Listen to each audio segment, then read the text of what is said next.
really like. It's called A Grandmother's Promise. It's about a little girl named Willow Goodner who was really trying her best to be happy, but all circumstances seem to constantly conspire against her. In school, she gets on the wrong bus. So the teacher the next day has all the kids writing this wonderful letter about how the bus drivers are so helpful. And it runs into recess. So all the kids don't like it because it's running into recess. In addition to that, she forgets her sneakers a couple times.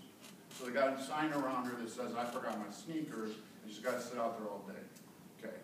Nowadays they think, "Oh my God, that happened to me." So that was something many years ago, but I remember that. Another thing that happens to her, well,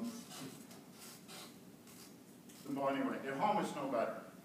Her mother has 2 jobs because the father has a bipolar disorder that's not diagnosed. He's a big drinker, he can't keep a job, he's always, either he's in a great mood and he's super bringing home presents, or he's really, really irritable. Sometimes he brings strangers home, so eventually the mother gets divorced. And now she's got 2 jobs, and she's also trying to raise Willow, but in addition to that, she has, she's dating. So here's poor Willow by herself. What happens? Grandma Goodner comes into this story and rescues her. And that happens a lot, I think, these days. Maybe it's always happened, but maybe more these days, where the grandmother kind of takes over. And so Willow becomes she becomes Willow's confident teacher. They do stuff like gardening and cooking, teaches her how to read. So gradually the grandmother takes over. And she goes to her assemblies and her teacher conferences, all this stuff. And so Willow really, really loves her. And the grandmother says, "Willow, I will never leave you, I promise." And then what happens? She dies, okay?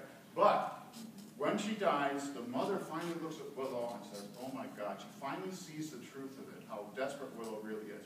So she takes over. The grandmother gives them the house, all the money they need, so they move into the big house, and finally Willow starts to get better, and she looks up in the attic and finds a cedar box. And on the box it says, "Do not open this box unless it's an emergency, Grandma Goodner." So a couple weeks later, she opens the box, and Willow reads, "This can't be an emergency. Close the box, find the other cedar box, and don't open unless it's an emergency." So here's this new box, and she finds it. She doesn't open it for anything. She doesn't open it no matter what kind of problems come. She just faces each problem and realizes it's there, but never opens the box. Then she herself becomes a grandmother, and she realizes, I don't need the box. The box has been a source of strength and courage just because it's from her grandmother. She gave her all these qualities. So now she opens the box, and it's a beautiful little wind chime.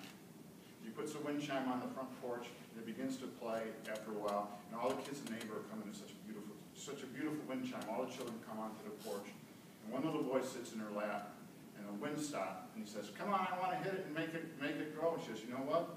A wind chime, you have to let the wind do it. You can't grab it and do it yourself." And the boy says, "You know, I really need to do that." And she goes, "I don't think it's an emergency." And the wind chime is the whole symbol that holds the whole thing together. It's that mystery. So it's kind of okay, the final one.